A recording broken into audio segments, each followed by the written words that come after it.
नमस्कार प्यारे विद्यार्थियों, स्वागत है आपका दृष्टि आईएएस में। आज हम लोग बात करेंगे कि यूजीसी नेट जेआरएफ की परीक्षा और इसके बाद जो करियर विकल्प है, मतलब जो विद्यार्थियों को जिस बात को लेकर बहुत चिंता रहती है और जिन विकल्पों के बारे में सामान्यतः विद्यार्थियों को जानकारी पर्याप्त नहीं है, उन विकल्पों को लेकर भी बात करेंगे। तो संबंधित करियर विकल्प क्या है, इस परीक्षा को उत्तीर्ण कर लेने के बाद में इससे संबंधित करियर विकल्प कितने हो सकते हैं। देखिए, सामान्यतः इस परीक्षा में बैठने वाले जो विद्यार्थी होते हैं उनमें से बड़ी संख्या विद्यार्थियों की ऐसी होती है जो विद्यार्थी दो ही उद्देश्य लेकर चल रहे होते हैं, जिनके मुख्यतः दो ही ध्येय होते हैं। या तो उन विद्यार्थियों को सहायक प्राध्यापक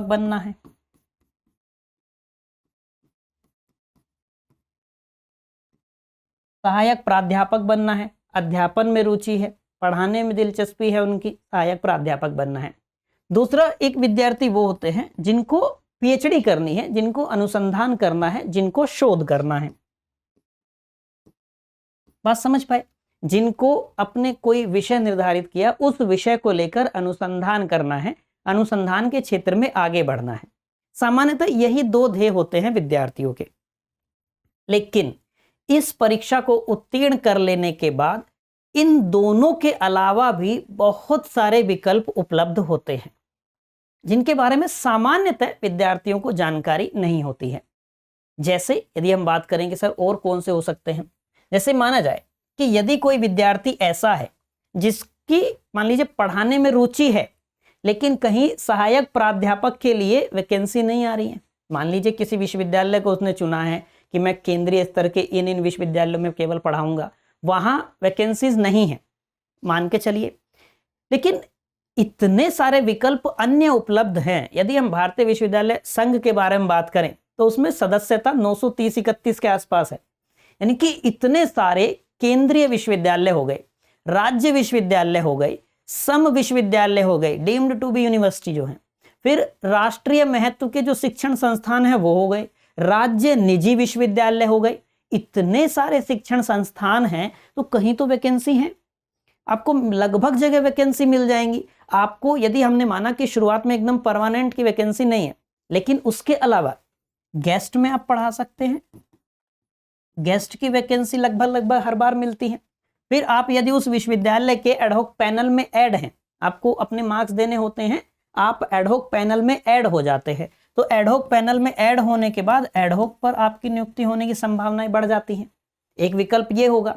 इसके बाद एक सहायक प्राध्यापक वाला जो परमानेंट वाला है, जो प्रोफेसर आप फिर बनते जाएंगे, असिस्टेंट हैं, फिर उससे एसोसिएट बनेंगे, प्रोफेसर होंगे, सीनियर होंगे, तो वो तो प्रक्रिया चलती रहेगी। लेकिन इसके अलावा ये दो विकल्प तो आपके सामने मौजूद रहते हैं। मान लीजिए किसी ने कहा कि सर मेरी तो पढ़ाने में दिलचस्पी है ही नहीं, मेरी अध्यापन में रुचि नहीं है बिल्कुल भी, इसके अलावा क्या फिर विकल्प है? तो इसके अलावा देखिए, आप चाहें तो आप लेखक बन सकते हैं, आप अपनी पुस्तक लिख सकते हैं। मान लीजिए आप अपनी पुस्तक भी लिख सकते हैं। यदि पढ़ाने में रुचि नहीं है तो आप अपनी पुस्तक लिख सकते हैं। पढ़ाने में रुचि है, एक हम संभावना मानते हैं कि सर गेस्ट में भी कहीं नहीं हो रहा, एडहॉक पैनल में भी हम कहीं पे किसी पैनल में ऐड है नहीं, वहां भी नहीं हुआ।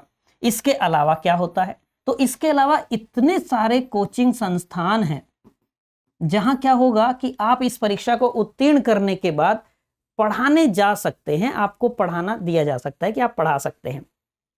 बात समझ पा रहे? बस आवश्यकता क्या होगी कि ये हम कहेंगे कि ये मिनिमम एलिजिबिलिटी आपके पास हो जाएगी, न्यूनतम अर्हता आपके पास में हो जाएगी। आपने जिस परीक्षा के बारे में आप पढ़ाने वाले हैं, जिस परीक्षा में आप विद्यार्थियों को शिक्षित करने वाले हैं, उस परीक्षा को आपने स्वयं पहले पास किया हुआ है।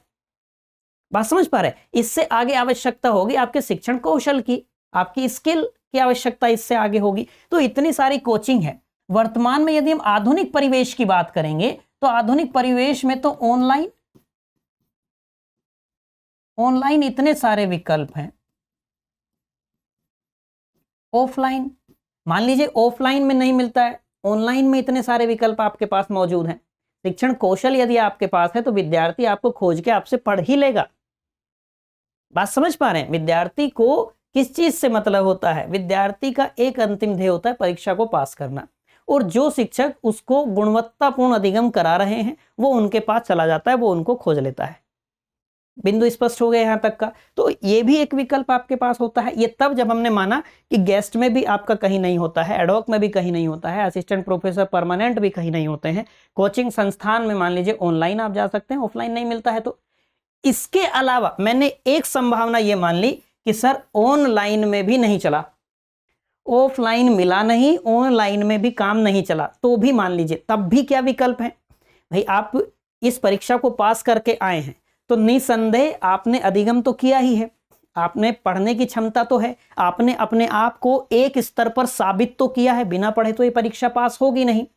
अब आप पाएंगे पूरे देश में जो विश्वविद्यालय हैं उनके लिए सहायक प्राध्यापक की वैकेंसी आती है, हर राज्य में सहायक प्राध्यापक की वैकेंसी आती है। तो आप क्या बन सकते हैं कि जो राज्य में वैकेंसी आती हैं आप वहां जाकर फॉर्म भर सकते हैं, उस परीक्षा को दे सकते हैं और स्वयं को सिद्ध करके अपनी योग्यता साबित करके आप जॉब ले सकते हैं, आपकी नौकरी लग जाएगी, आप सहायक प्राध्यापक बन सकते हैं, राज्य में बनेंगे एकदम सरकार के। बात समझ पा रहे हैं? ये तो संभव है। अब आप मानिए कि यदि ये परीक्षा आपने पास की ही नहीं, ये वो परीक्षा हो गई जो छत तक जाने के लिए जो सबसे पहली सीढ़ी होती है ना, ये सबसे पहली सीढ़ी है। यदि आपको छत तक जाना है और पहली सीढ़ी आपने नहीं चढ़ी तो आप कभी नहीं पहुंच पाएंगे। बात समझ पा रहे हैं? तो क्या है, ये परीक्षा पहली सीढ़ी है। तो यदि आप किसी राज्य के सहायक प्राध्यापक की वैकेंसी आई है, उसके लिए आप फॉर्म भरना चाहते हैं, तो मिनिमम एलिजिबिलिटी आपके पास क्या होनी चाहिए? आपके पास इस परीक्षा के उत्तीर्ण का सर्टिफिकेट होना चाहिए। बात समझ पा रहे हैं? ये तब की स्थितियां हैं जब हमने मान के चला कि यहां भी नहीं हो रहा है, यहां भी नहीं हो रहा है, यहां तो हुआ ही नहीं, यहां भी नहीं हुआ। इतने सारे प्रयासों के बाद यदि ऐसी संभावनाएं होती हैं, बहुत कम इस बात की भी संभावना है कि आपके पास इतने सारे विकल्पों में से यदि आपका शिक्षण कौशल है, पढ़ाने में रुचि है आपकी, तो आपको यहां इतने सारे विकल्पों में से किसी ना किसी जगह आप पढ़ा पाएंगे, आप पढ़ाने लग जाएंगे किसी भी जगह। बात समझ पा रहे? इतने सारे विकल्प हैं। मैंने माना कि एक विकल्प ये मान के चला कि सर हमें तो पढ़ाने में बिल्कुल रुचि नहीं है, परमानेंट भी पढ़ाना नहीं चाहते हैं, इसके अलावा क्या विकल्प हैं ये बताइए। तो आप लेखक बन सकते हैं। भाई आपने जब इस परीक्षा को पास किया है तो सीधी सी बात है कि आपने अधिगम तो किया ही है ना, आपने बहुत सारी पुस्तकें भी पढ़ी होंगी, काफी सारी चीजें आपने पढ़ी होंगी, तो आप लेखक भी बन सकते हैं। भाई अध्ययन से तो आप जुड़े ही रहे ना, तो आप लेखक बन सकते हैं, आप अपनी पुस्तक लिख सकते हैं। ये भी हो जाएगा कि आपके पास क्या है, मिनिमम अर्हता, आप लेखक बन पाएंगे। ये बात हो गई। मान लीजिए अब कोई कहे कि सर मेरी तो लेखन में रुचि नहीं है, मेरा तकनीकी विषय है, मेरी लेखन में कोई रुचि नहीं है, ये मेरी अध्यापन में कोई रुचि नहीं है, मेरी लेखन में कोई रुचि नहीं है, मान लीजिए कोई ऐसा कहता है, तब भी उसके पास ढेर सारे विकल्प होते हैं। यदि प्राइवेट जॉब्स की तरफ हम बात करें तो प्राइवेट जॉब्स में अलग अलग कंपनीज में प्रोग्राम एग्जीक्यूटिव की वैकेंसी आती है। प्रोग्राम एग्जीक्यूटिव के लिए वो हायर करते हैं टेक्निकल सब्जेक्ट्स वालों को। उसमें क्या होता है, तकनीकी विषय होगा, वो प्रोग्राम एग्जीक्यूटिव हायर करेंगे, कॉन्ट्रैक्ट बेस पे काम होता है। तो एक विकल्प रहेगा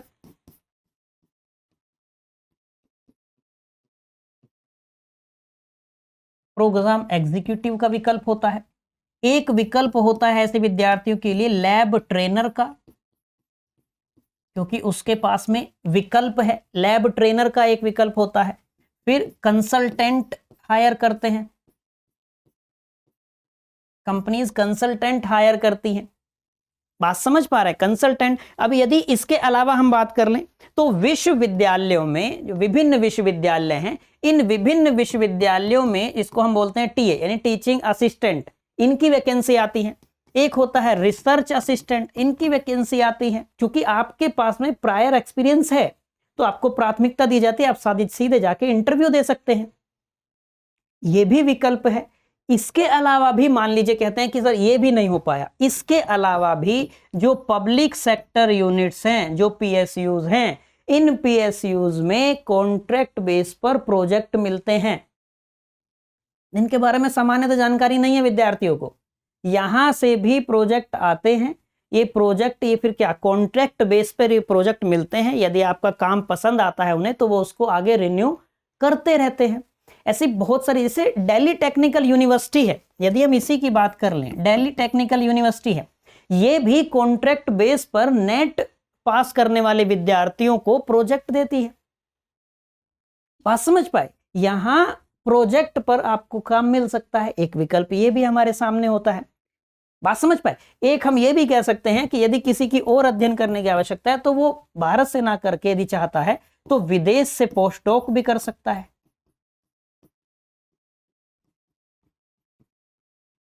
विदेश से पोस्ट डॉक कर सकते हैं, मतलब विदेश से पीएचडी भी कर सकते हैं, डॉक्टरेट भी कर सकते हैं, लेकिन उससे तुलनात्मक रूप से आसान होता है पोस्ट डॉक करना। बात समझ पाए? ये भी विकल्प है। तो इतने सारे तो विकल्प हैं ही कि आप यदि प्राइवेट में काम करना चाहते हैं तो प्राइवेट में भी आपके पास में कोचिंग वाला काम है। आप किसी मैगजीन के लिए लिखना शुरू कर सकते हैं, आपके कॉलम आएंगे, उसके अनुसार आपको पैसे भी मिल जाएंगे। आप लेखक यदि बनते हैं तो आप अपनी पुस्तक प्रकाशित कर सकते हैं, आप लेखक बन सकते हैं। किसी कोचिंग में आप पढ़ा सकते हैं, किसी विश्वविद्यालय के किसी कॉलेज में आप गेस्ट में पढ़ा सकते हैं, एडहॉक में पढ़ा सकते हैं। यदि पढ़ाने में रुचि नहीं है मान लीजिए तो आप क्या लेखक बन सकते हैं। यदि लेखक भी नहीं बनना है तो इतने सारे प्राइवेट में इतने सारे विकल्प होते हैं कि आप ढेर सारे विकल्पों में से किसी भी अपने पसंद के विकल्प का चयन कर सकते हैं। अच्छा, इसके अलावा जो हमने बात की जेआरएफ को लेकर भी कि भाई यही परीक्षा होती है और इसी परीक्षा से जेआरएफ भी चुने जाते हैं जिनको फेलोशिप मिलती है अनुसंधान करने के लिए, ठीक ठाक मात्रा में मिलती है।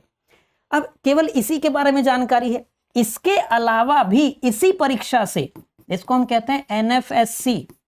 एनएफएससी मतलब national fellowship for SC student, एनएफओबीसी।